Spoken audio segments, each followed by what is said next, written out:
ingresar como cada sábado con el doctor Herbert Cuba García, médico especialista en políticas públicas, comentarista del portal de opinión El Montonero. A propósito de la situación política, esta semana él escribe, ayer, golpe fallido y vacancia presidencial. Pedro Castillo, de corrupto a golpista. Lo que me da pie a plantearle la primera pregunta. Qué gusto saludarlo, doctor Cuba, muy amable.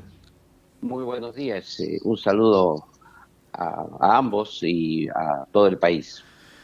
Usted resume a Pedro Castillo de corrupto a golpista, ¿no? Un golpe fallido en la vacancia presidencial. ¿Cómo mira el escenario? Mire, primero quiero señalar que he escuchado varias versiones en la denominación de lo que ocurrió ese día. Unos se hablan de intento de golpe, otros se llaman golpe, y lo real es que fue un golpe fallido. Pero sí fue un golpe, eso hay que tenerlo claro y preciso, que no debe quedar ninguna duda en la población. No fue un intento, fue un golpe fallido, que no tuvo el resultado que esperó, cierto, pero fue un golpe de Estado en toda línea.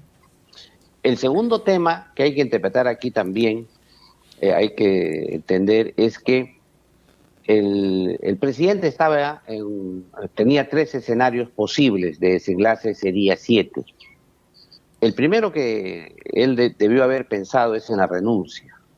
Después de haber escuchado las últimas declaraciones de Salatín Marrufo, lo más probable es que ella haya pensado en la renuncia.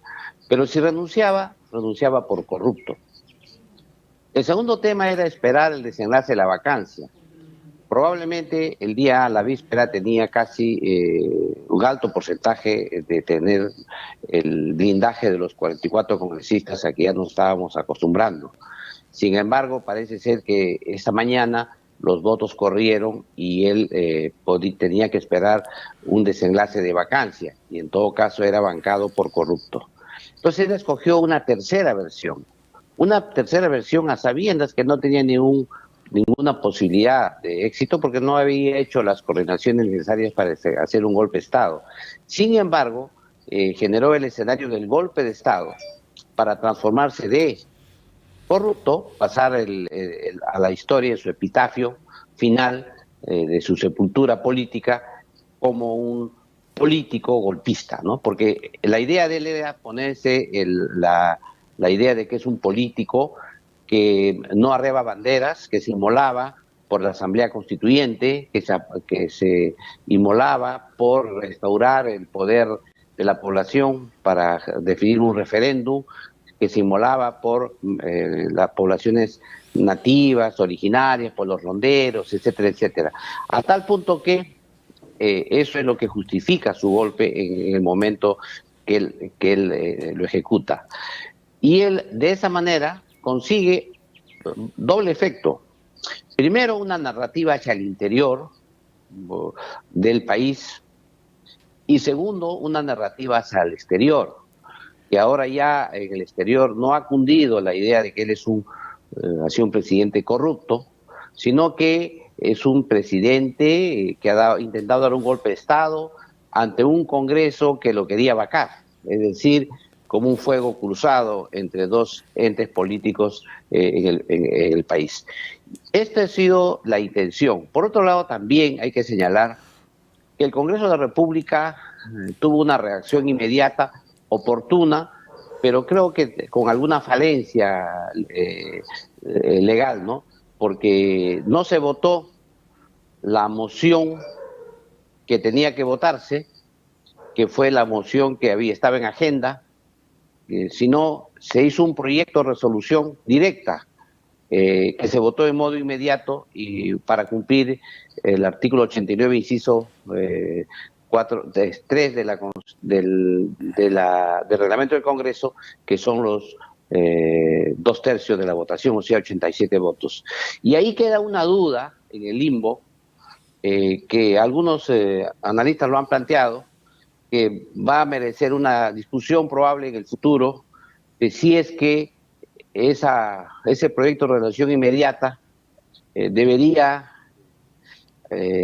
haberse llevado por el procedimiento de un pedido de vacancia con 4/5, es decir, con 104 votos, porque la votación solo obtuvo 101 votos. Esto es una discusión que no la podemos responder en estos instantes. Probablemente esa discusión se dé en el Tribunal Constitucional en su momento, debido a que la premura que se hizo todo con justicia, ¿no?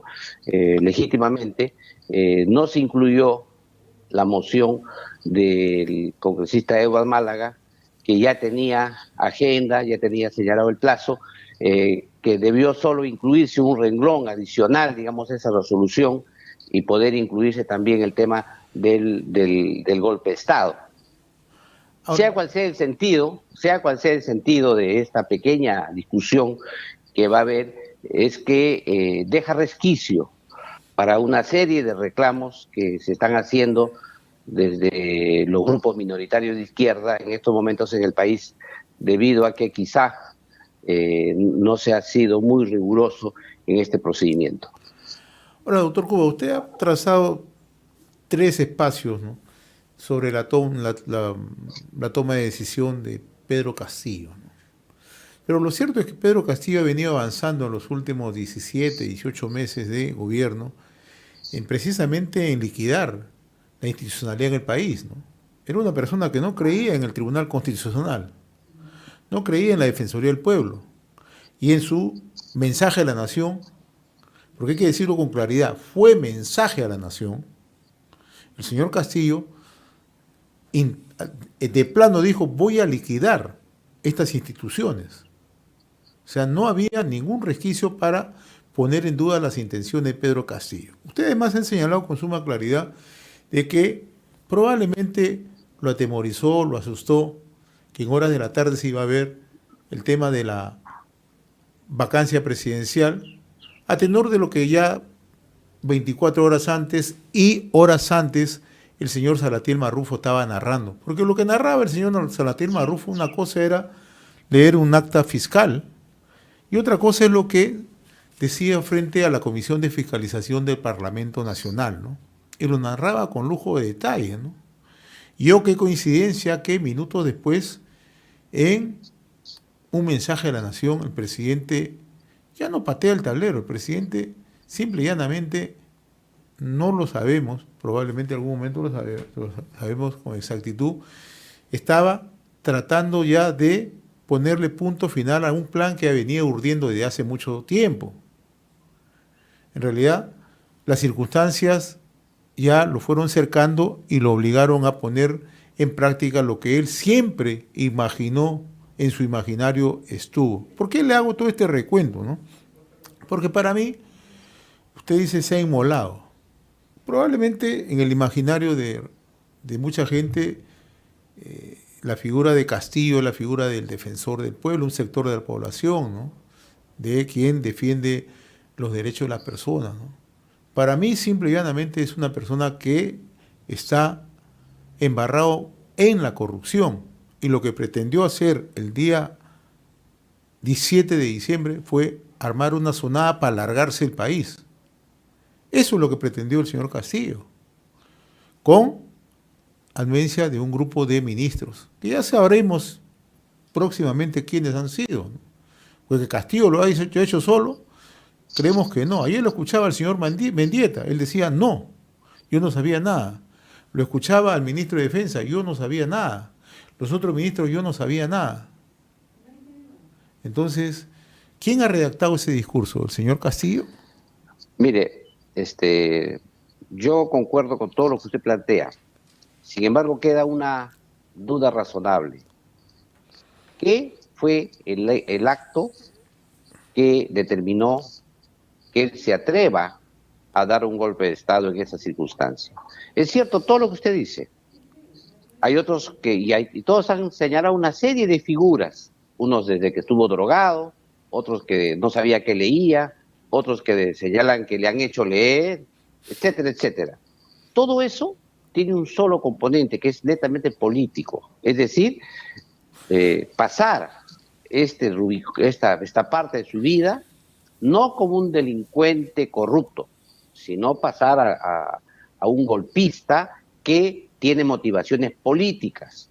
Es decir, y aquí hay que tenerlo bien claro, las formas democráticas, el tema electoral, son solo para el partido a quien él representa, solo son un medio, una vía para llegar al poder. La otra vía es la vía que le llaman ellos el golpe de la calle. Por lo tanto, el tema del golpe es relativo, en la forma que usted lo entiende, que lo entiendo yo y que lo entienden ellos.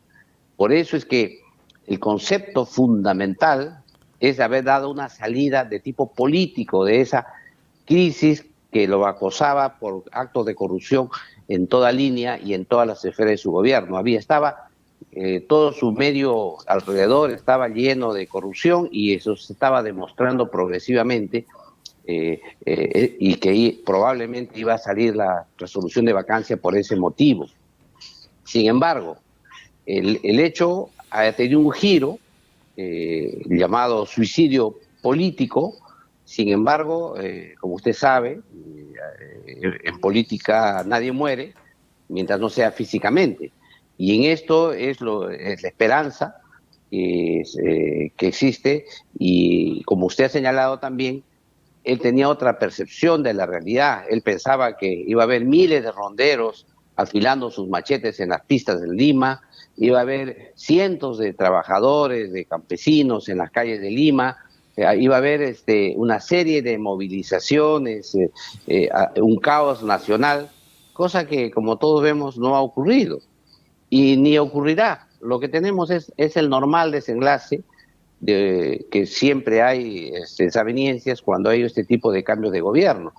Y eso es, digamos, dentro de los márgenes aceptables dentro de una democracia. Y por otro lado también lo que hay que expresar es que esto ha dado pie a que países extranjeros se entrometan en la política interna y pretendan señalar de que aquí ha habido un golpe de Estado de la derecha, ¿no? Doctor Cuba, sí. Pero esto, discúlpeme que lo corte, pero a propósito de lo que te dice, esto da pie, ¿por qué? Porque el señor Castillo permitió, el señor Landa permitió, el señor Rodríguez Cuadro permitió, los otros exministros de Relaciones Exteriores permitieron. Eso es, en realidad, y lo que ha pasado con el presidente de México es un hecho inaceptable, porque eso no lo hubiera hecho el señor Landa, con toda seguridad. Eso no lo hubiera hecho otro ministro de Estado. No sabemos quién tomó la determinación, probablemente la propia presidenta. Pero lo que ha hecho el señor Petro, lo que ha hecho el señor AMLO, el señor Andrés López Obrador, de meterse, lo venían haciendo a cada rato, sino que nadie le decía nada. Eso era una cuestión común. En este mismo programa hemos señalado en reiteradas oportunidades que no se le enmendaba la plana a México. Así es. Y lo hemos señalado expresamente porque creemos que, inclusive pedía yo que los partidos de oposición lo hagan, inclusive el Congreso de la República, la Comisión de Relaciones Exteriores del Congreso de la República, si es que no lo hacía el Ejecutivo. Y lo seguirán haciendo en la medida en que la nueva presidente no exprese claramente la posición internacional del país. Pero hay un detalle aquí adicional. Tenemos que entender entonces que el respaldo irrestricto de las Fuerzas Armadas al orden constitucional, y aquí quiero resaltar de cierta medida la figura del presidente del Congreso, José William Zapata, debido a que él es un héroe, Chauvin de Huántar, tiene un liderazgo reconocido dentro de las Fuerzas Armadas, y es evidente que el cierrafilas constitucional se ha visto fortalecido con su presencia. Y por otro lado también hay que resaltar el gran trabajo que hizo la Policía Nacional, que sin uso de la violencia de ningún tipo pudo develar este golpe de Estado, porque hay que decirlo, ¿no? Si hubiera habido gente en las calles, de repente la situación hubiese sido más difícil. Sin embargo, también hay que resaltar el rol que han tenido los diversos organismos públicos constitucionales. Hablo de la Fiscalía Nacional, en primer lugar. La Fiscalía de la Nación ha tenido un rol muy importante en esta etapa, también el Poder Judicial, el Tribunal Constitucional, que hizo una reacción inmediata, y también la Defensoría del Pueblo. Yo creo que en este escenario, en muy poco tiempo, fue develado este golpe de Estado que se convirtió en fallido. Sin embargo, quiero aquí expresar el posterior manejo de este desenlace no es el mejor. No entiendo cómo un embajador de un país extranjero puede visitar a un detenido acusado de golpe de Estado, nada menos, que es digamos el peor atentado que puede tener una democracia.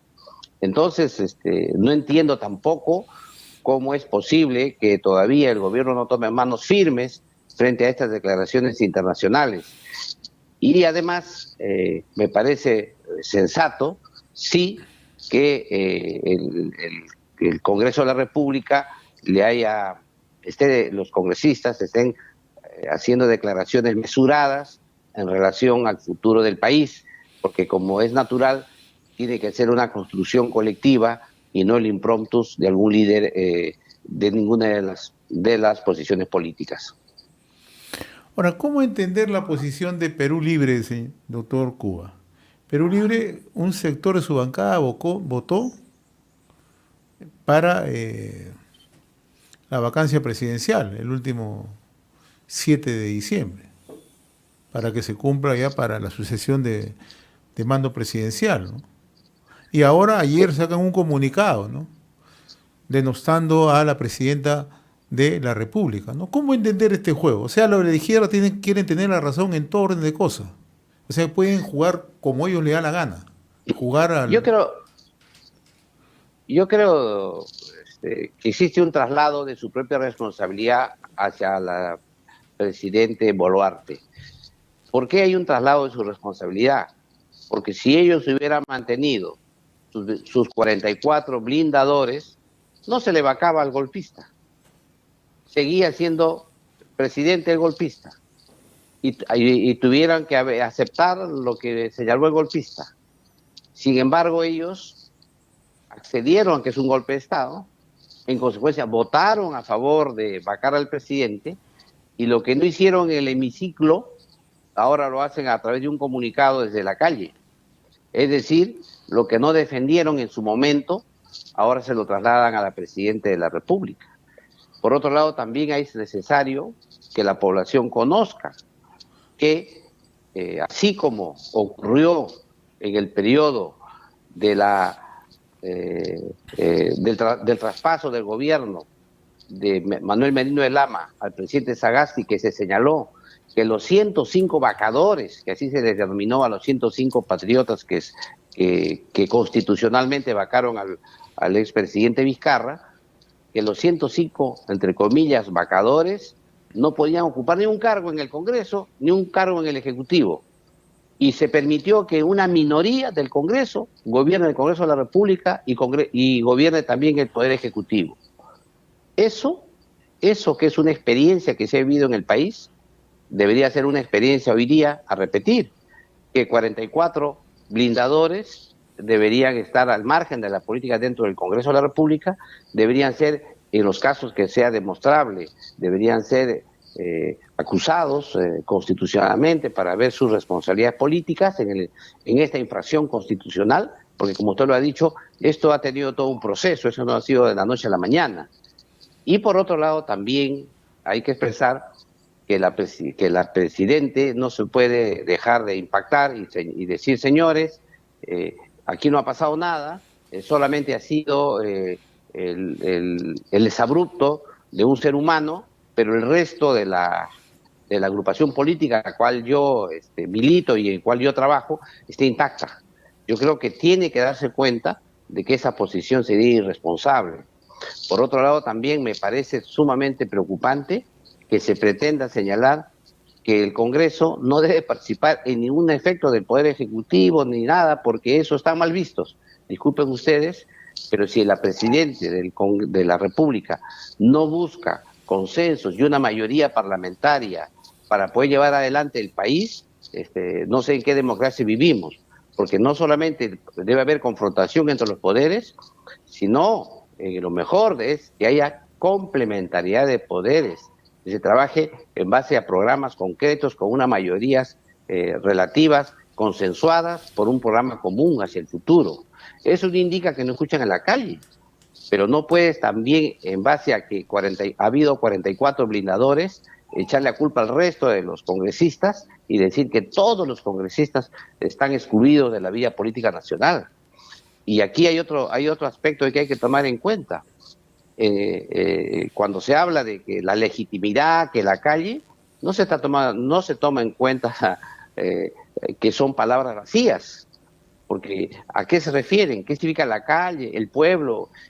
¿A quién representan? Yo creo que en eso es necesario que el nuevo gobierno trabaje con los partidos que están dentro del Congreso de la República y también con los que están fuera del Congreso, pero de ninguna manera se pretendan presentar como representantes del pueblo a gente que no representa a nadie. Por ahí salen ex funcionarios, ex ministros, ex hacedores de la política nacional que en su momento tuvieron algún nivel de representación, pero que en el momento actual ya no representan a nadie. No le vaya a ocurrir lo que le pasó al expresidente Merino, que también salió con la lógica de que ningún congresista pueda ir al Ejecutivo, y pusieron un gabinete de lujo, pero que no tenía ningún respaldo popular. Entonces yo creo que es muy importante que la nueva presidente ha hecho, conforme a lo que ha hecho, porque ha hecho diálogo con todos los partidos políticos, sepa consolidar una alianza congresal importante que le permita llevar a cabo un gobierno que, en primer lugar, le dé estabilidad económica y política al país. En segundo lugar, retome la senda del crecimiento económico. Y en tercer lugar, realice las reformas políticas para fortalecer la democracia en el país. Pero fortalecer la democracia en el país a través de partidos políticos que prioricen el colectivo y no el individualismo, que es lo que hizo la reforma política de los grandes expertos, de la comisión de alto nivel del Vizcarrato, lo que llevó es a la exclusión precisamente de los partidos políticos. No es elevando el individualismo dentro de las agrupaciones políticas en que uno va a resolver el tema colectivo. Y para eso se necesita que los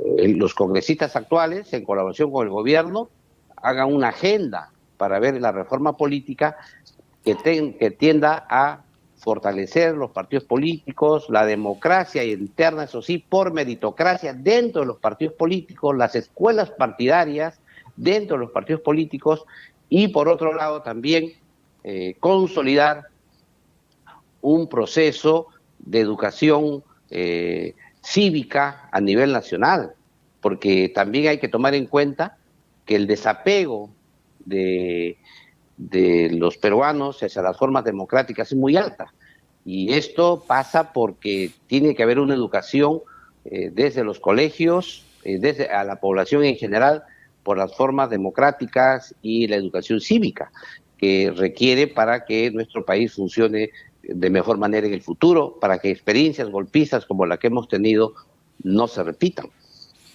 Doctor Cuba, usted que es profesional médico, a ver si nos da alguna explicación respecto a esta pérdida de memoria del expresidente Castillo, porque dice que ahora no recuerda nada. Y por último, hasta este momento no se sabe quién escribió el discurso, porque el general Bobbio dice que no sabe nada, sus asesores Mendieta y Palomino dicen que no saben nada, la señorita Betsy Chávez tampoco dice que no sabe cómo apareció ese discurso. Y finalmente el propio presidente Castillo ha dicho que no se acuerda qué cosa ha leído, ni cómo llegó ese discurso allí. Y eso se está tratando de utilizar entonces como como un arma, una herramienta para decir que en realidad debería de tomarse alguna medida contemplativa en relación a a la detención del expresidente Castillo, y hasta algunos dicen que se debería dejarle que se asile en la Embajada de México, porque supuestamente algo raro, una cosa medio rara está allí, y hasta ahora no se identifica quién le dio el brebaje del olvido, ¿no?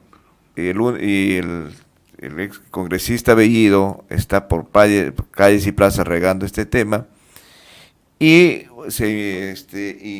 además se está tratando de asusar a la gente diciendo hay que ir a defender al presidente Castillo, hay que ir a sacarlo de allí porque nos han dado un golpe. El Congreso es el golpista ahora y no el presidente Castillo. ¿Cómo entendemos este tema? ¿Cómo se han trasladado? ¿Cómo se ha hecho un enredo aquí de estas cosas? Mire, la amnesia del presidente es parte de la estrategia política. ¿Recuerda usted que cuando capturaban en el pasado a un senderista, ¿no? Lo primero que era negaba todo. Y en este caso es una negativa absoluta. El hecho que no se recuerda, guarda silencio y de esa manera encubre todo el aparato que debe estar intacto todavía dentro del gobierno y que en estos momentos, como toda organización, debe estar encubriendo toda esta organización en el proceso de tapar pruebas, etcétera. No es extraño, por ejemplo, que cuando la Fiscalía entró a la presidencia del Consejo de Ministros no encontró nada. Esto tiene que ver con toda una estrategia de trabajo que tiene la política. Por eso es que no recuerda nada, no sabe nada, comienzan a crear una serie de bulos para señalar a la gente que lo que se trata realmente es de que ha habido, como usted lo ha señalado, ¿no?, un golpe de Estado desde el Congreso, elucubrado por la derecha peruana, que como lo ha dicho el presidente de México, la ha denominado una oligarquía retrógrada, ¿no? Y entonces, en ese escenario, el rol que tiene que cumplir él es de silencio absoluto y esperar que otros escriban el libreto de la lucha, porque él está caído, ya no tiene ninguna acción en el embate político, ya no tiene ninguna injerencia en lo que puede ocurrir fuera de las paredes de la cárcel, salvo el que sirva como símbolo para sus seguidores que tiene fuera, que son grupos que, como hemos visto, están todavía bloqueando algunas vías, están todavía marchando. Como se ha observado, son grupos minoritarios, pero es probable que eso continúe todavía algunos días. En eso ha hecho bien la presidenta Dina Boluarte, que se ha rodeado de eventos militares, ha estado en la ceremonia de la batalla de Ayacucho, ha recibido el reconocimiento formal de las Fuerzas Armadas y esto muestra el respaldo institucional que tiene para ejercer el poder político en el país. Y lo más probable que en el momento que juramenten sus ministros, esto le va a dar mayor legitimidad frente a estos grupos pequeños que todavía pretenden subvertir el orden. Aquí hay algunas lecturas que quisiera aportar, ¿no? La primera de ellas es que hay un sector que señala que lo que ocurrió en el Perú es una fase de transición. Yo me pregunto, ¿transición a qué? ¿De transición de esta constitución a una nueva constitución? Lo que ha ocurrido en el Perú es la defensa del Estado democrático. Lo que ha ocurrido es estar donde estamos, en el Estado democrático. ¿No es cierto? Estamos en una democracia y si hay alguna reforma que se tengan que hacer, se hace dentro del marco que señala la Constitución y las leyes. Ese es un primer. Si no estamos en ningún gobierno de transición, lo que se ha hecho es cerrar un golpe de Estado. Se ha habido un intento de destrucción de la democracia, que a través de la democracia ha sido salvada. Entonces no hay ninguna transición. En segundo lugar, la Constitución señala que el presidente debe estar hasta el año 2026. Es obvio que si la Presidenta no construye los consensos necesarios con las fuerzas políticas del país, ella misma socava su propia gobernabilidad. Si ella pretende seguir gobernando bajo los mismos lineamientos que lo hizo Pedro Castillo, poniéndose incluso al margen de la Constitución y todo el día socavando el espíritu constitucional, es obvio que probablemente eso acabe antes. Pero si es que se mantiene en el resguardo y en los parámetros de la Constitución y las leyes, su mandato debería concluir indefectiblemente el año 2026. Y por otro lado también es necesario recordar que el crecimiento económico a niveles altos es el que saca de la pobreza a la población. No hay forma milagrosa que por decisiones políticas o legales se pueda sacar al país de la pobreza. Y esto lo hemos visto los peruanos, porque el Perú ha tenido un inmenso crecimiento económico en los últimos 30 años, ¿no? Un crecimiento económico que se ha basado en que los ingresos de las arcas fiscales se incrementaron, en que el presupuesto de la República crezca cada año y podamos hacer mejores políticas redistributivas. Ahora, doctor Cuba, yo quiero volver a lo que planteaba Carlos, que parecería para muchos risible, pero no es risible en realidad, por esta narrativa que está impulsando el señor Bellido, que está impulsando el señor Gonza, ya lo hemos escuchado a otros legisladores en esa misma dirección, está resultando bastante peligrosa, ¿no? ¿Por qué? Porque acá hay un tema de fondo. Ayer, por ejemplo, se ha conocido que el señor Castillo le ordenó al comandante general de la policía, Raúl Alfaro, que detenga a la fiscal de la Nación, ¿no? Patricia Benavides, ¿no? Entonces, ese olvido exprofeso del presidente de la República tiene un corolario de fondo. Entonces, y ahora, con esta narrativa, la están impulsando a aquellos sectores que es cierto, ¿no? Donde hay muchas necesidades, donde se pueden aprovechar, ¿no? O sea, ¿hasta dónde se puede seguir permitiendo esto de grupos como el señor Bellido? Y yo se lo digo con toda seguridad, el señor Bellido no ha ido preocupado por lo que el presidente no se acuerda, por lo que el presidente puede hablar y lo puede comprometer a Guido Bellido o puede comprometer a otros personajes. O sea, hay que mirar muy de cerca lo que está aconteciendo en la vida política del país, porque esa narrativa, que para muchos puede sonar, ¿no?, jalada de los cabellos, a muchos puede sonar cómo es posible, ¿no? Porque mañana, tarde o temprano, van a salir con el argumento de que la casa militar intentó envenenar al presidente. Se lo aseguro. Con ese argumento, si sigue calando, van a echarle la culpa a la casa militar. Eso es muy peligroso, hay que tener en consideración eso.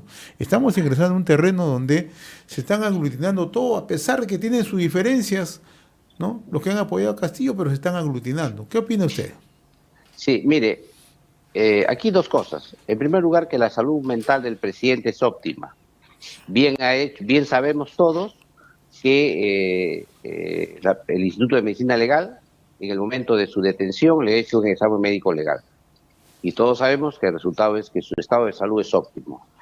En consecuencia, todo aquello que diga que que tiene problemas, lagunas, problemas mentales, etcétera, etcétera, eso es una falsedad, porque ha sido ya contrastado con el examen médico legal. En segundo lugar, si uno lee la nitidez de su discurso, lo que se puede apreciar es tensión, alta tensión emocional, incluso con un temblor en las manos, pero eso de ninguna manera señala que podría estar fuera de sí o puede estar drogado, etcétera, etcétera. El examen, así a simple vista, que cualquier ciudadano ha percibido, se da cuenta uno de que estaba en sus cabales. En consecuencia, por ahí no está. El tema es una estrategia del silencio, porque tiene que encubrir el aparato que tiene incrustado dentro del gobierno. No nos olvidemos que el aparato no es solamente el Palacio de Gobierno, el aparato está en toda la República, en todo el país, desde prefectos, subprefectos, etcétera, hasta los diversos aspectos de los ministerios, los gobiernos, servicio de inteligencia, inclusive Policía Nacional y Fuerzas Armadas. Yo creo que eso pretenden cubrir con su silencio, porque ¿quién más que él y las personal más cercano para que puedan señalar todos estos temas. Además hay que señalar adicionalmente que él tenía alta rotación de cargos de ministros, así que reconstruir los hechos va a ser sumamente complicado, pero él no rotó mucho, ni tampoco otros ministros que tuvieron mayor permanencia, que tranquilamente pueden dar mayores luces frente a lo que ocurrió en el país.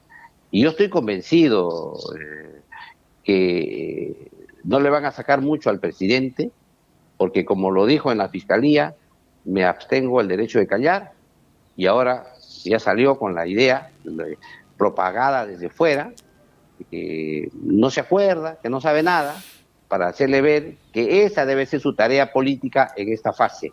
Porque lo peor que le puede ocurrir es que la población conozca la lista completa, no de unos cuantos, sino de toda la lista de su aparato político que está incrustado en el poder político en el país. Muy bien, doctor Gerber Cuba. Como siempre, muy reconocido por esta comunicación. Con seguridad vamos a seguir conversando más adelante de todos estos temas que están ocurriendo en el Perú día a día, minuto a minuto, hora a hora, ¿no? Porque en realidad hay que ir mirando cómo se desenvuelven los hechos, ¿no? Y Sí, seguro, antes de terminar, José Hernández, yo quisiera hacer una invocación a la calma, a la mesura, y hacer un llamado a que es natural que cuando hay un cambio de esta naturaleza genere muchos sinsabores en mucha gente. Sin embargo, la forma en que deben procesarse son por los cánones constitucionales y legales.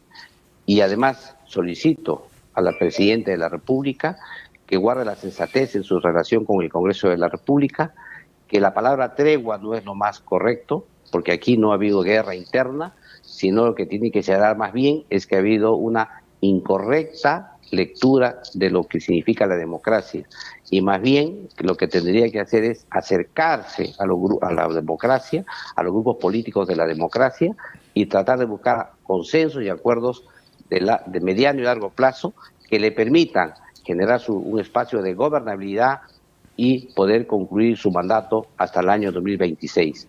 No hay forma de salir de esto si es que ella insiste en el afinamiento de su propio partido que lo llevó al gobierno e insiste en tratar de darle facilidades al reo al reo golpista, al olvidadizo, incluyendo una visita para saber qué ocurrió. Si no le cuenta a la Fiscalía de lo que ocurrió, menos le va a contar a la Presidenta de la República. Para eso están las instancias gubernamentales que tengan que tomar las declaraciones de quien pretendió pisotear la ley y la Constitución en el país. doctor Cuba, muy agradecido por esta comunicación sabatina. Gracias, muy amable. Muchas gracias.